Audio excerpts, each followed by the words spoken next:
Welcome back to Pakistani reaction. मेरा नाम है बास। उम्मीद करता हूँ आप सब बिल्कुल ठीक ठाक खैर खैरियत से होंगे। तो भाईजान, आज हम जिस वीडियो के ऊपर रिएक्शन करने वाले हैं वो है योगी के आने के बाद यूपी ने क्या बदला। तो आज ये हमारा जो वीडियो का टॉपिक ये होगा। तो अगर आप चैनल पे न्यू हैं तो यार चैनल को लाजमी लाइक करें, सब्सक्राइब करें, इससे हमारी हौसला अफजाई होती है और मजीद हम आपकी कंट्री के ऊपर रिएक्शन देते हैं। तो फिर आपको बताते हैं क्या तरक्की पाई। हाँ जी, तो स्टार्ट करते हैं रिएक्शन 3, 2, 1 एंड स्टार्ट। बहुत मजे की वीडियो है। मैं आदित्यनाथ योगी शपथ ली जा रही की शपथ लेता हूँ कि तब बुलडोजर हेडलाइंस में था। बड़ी खबर रामपुर से है, जहां अवैध निर्माण पर बुलडोजर एक्शन लिया गया। 93 दुकानों को बुलडोजर से गिरा दिया गया। एक्सप्रेसवे बस बातें थी। यूपी में बनेगा एक्सप्रेसवे का रिकॉर्ड। 9 नए एक्सप्रेसवे का प्रस्ताव फाइनल हो चुका है। यूपी की हालत इतनी खराब थी कि कोई बाहर की कंपनी यूपी में इन्वेस्ट ही नहीं करना चाहती थी। माफिया तो सरकार के ऊंचे ऊंचे पदों पर बैठे थे। देखिए, एक पाव संसद में एक पाव जेल में होने का मतलब है कि राजनीतिक सफर अच्छा चल रहा है। पुलिस से लेके नौकरी तक सब इनके ही कंट्रोल में था। लेकिन फिर कुछ ऐसा हुआ जिसने बस यूपी ही नहीं पूरे भारत को ही चौंका दिया। यूपी की सूरत ही नहीं बल्कि सोच भी बदल गई।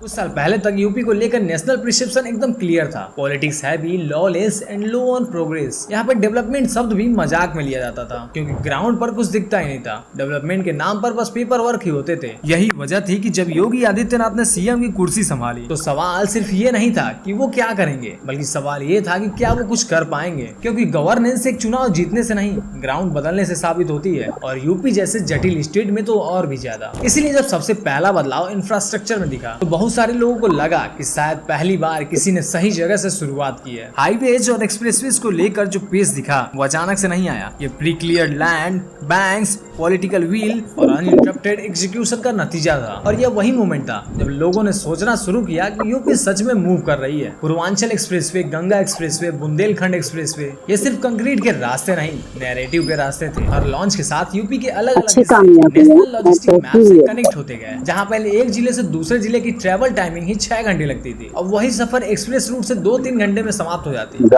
6 घंटे का सफर होगा 2 घंटे में जाएगा। कनेक्टिविटी अब एक पॉलिटिकल एजेंडा नहीं, लोगों की एक्चुअल कन्वीनियंस बन चुकी है। इस पूरे फिजिकल ट्रांसफॉर्मेशन का सबसे पावरफुल साइन था एयरपोर्ट डेवलपमेंट। वाराणसी और लखनऊ जैसे पुराने हब्स को मॉडर्न किया गया, तो वहीं कुशीनगर और अयोध्या में नए इंटरनेशनल एयरपोर्ट ने पूरी जियोग्राफी बदल दी। एक वक्त था जब लोग कहते थे कि यहाँ पे कौन ही आएगा, अब एयरलाइंस खुद रूट ढूंढ रही हैं और होटल्स लॉन्ग टर्म प्लान्स बना रहे हैं। टूरिज्म और ट्रेड दोनों सेक्टर को ये एयर कनेक्टिविटी ने न्यू कॉन्फिडेंस दिया है। अब पहली बार लग रहा है कि यूपी सिर्फ रहने की नहीं बल्कि आने की भी जगह बन गई है। लेकिन इंफ्रास्ट्रक्चर की बात वहीं अधूरी लगती है जब इसे टूरिज्म से न जोड़ा जाए। और यहाँ योगी मॉडल ने रिलीजन को स्मार्टली इकोनॉमी से जोड़ा। अयोध्या, काशी, मथुरा, ये नाम सिर्फ धार्मिक ही नहीं बल्कि कॉमर्शियल हॉटस्पॉट भी बन चुके हैं। घाट की सफाई हो, इलेक्ट्रिफिकेशन हो या सिक्योरिटी, हर चीज को मैनेज करना यूपी सरकार के लिए सिर्फ रिस्पॉन्सिबिलिटी नहीं, इन्वेस्टमेंट अपॉर्चुनिटी बन गई है। डिपार्टमेंट ऑफ रिलीजियस अफेयर का बनना सिंबॉलिक नहीं था, वह पूरा सेक्टर तैयार करने का स्ट्रेटेजिक हिस्सा था। इस शिफ्ट का सबसे विजुअल एग्जांपल बनारस बना, जो शहर कभी नैरो लेन, ट्रैफिक और पॉपुलेशन का चेहरा था, वो आज घाट इल्यूमिनेशन, कॉरिडोर वाइडनिंग और डिजिटल टिकटिंग सिस्टम के लिए जाना जा रहा है। कुंभ जैसे आयोजन अब सिर्फ धार्मिक नहीं बल्कि टूरिज्म इंडस्ट्री के लिए मैसिव इनकम साइकिल है। छोटे vendors, travel guides, hotels, logistics, सबको इसका फायदा मिला। यूपी ने पहली बार धर्म को सिर्फ भावना से नहीं ब्लूप्रिंट की तरह हैंडल किया। लेकिन डेवलपमेंट हर चीज को देखा, उसने चीज को ठीक किया। और यूपी की सबसे गहरी बीमारी थी लॉलेसनेस। जिन इलाकों में पुलिस की मौजूदगी डराने के लिए नहीं बल्कि खुद डर से निजाम को सेट करने के लिए टाइम लगता है। Police reforms, digital FIRs, women helpline, ये सब अचानक नहीं आए। क्रिमिनल्स को सिग्नल देना था कि अब यहाँ पे गेम ओवर है, और ये काम बिल्कुल सीधा किया गया। किसी ने इस अप्रोच को बोल्ड कहा तो किसी ने इसे एग्रेसिव, लेकिन रिजल्ट से कोई इंकार नहीं कर पाया। लॉ एंड ऑर्डर का सीरियसनेस का अंदाजा आप इस बात से लगाओ कि जो नाम पहले जिलों पर कंट्रोल रखते थे वो नाम या तो अब जेल में है या फिर खबरों से गायब है। बुलडोजर बस एक सिंबल नहीं था, वो पूरे सिस्टम को एक मैसेज था कि इलीगल पावर अब टॉलरेट नहीं होगी। क्रिटिक्स कहते हैं कि ये हैवी हैंडेड है और सपोर्टर्स इसे ओवरड्यू पहले किसी ने करने की हिम्मत नहीं। वुमेन सेफ्टी,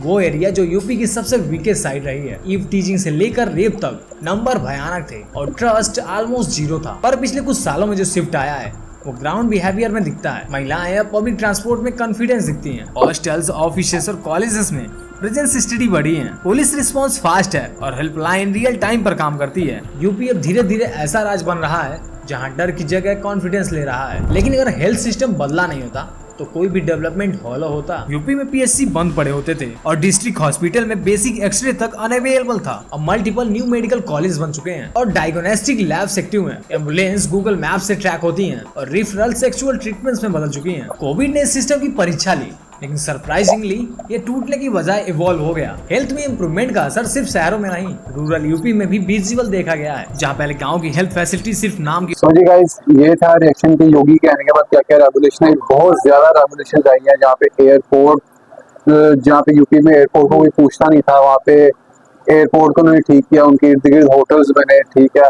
और टूरिज्म आया उसके अंदर और बहुत ज्यादा ट्रेड आई। फिर उसके बाद इंफ्रास्ट्रक्चर को, जो सबसे पहली चीज होती है इंफ्रास्ट्रक्चर को ठीक करना, ताकि जो सफर है, हाँ सफर है, यानी कि 6-4-5 घंटे का सफर है वो कम होके यानी कि 2-3 घंटे में जा सके, उससे भी ज्यादा बहुत ज्यादा रवानगी है। सर ये कि अगर लीडर अच्छा काम करता है तो जनता उसको दोबारा लाने की कोशिश करती है। बिल्कुल ऐसे ही है। तो उम्मीद है यार ये छोटा सा सेक्शन आपको अच्छा लगा होगा। मिलते हैं नेक्स्ट वीडियो में, तब तक के लिए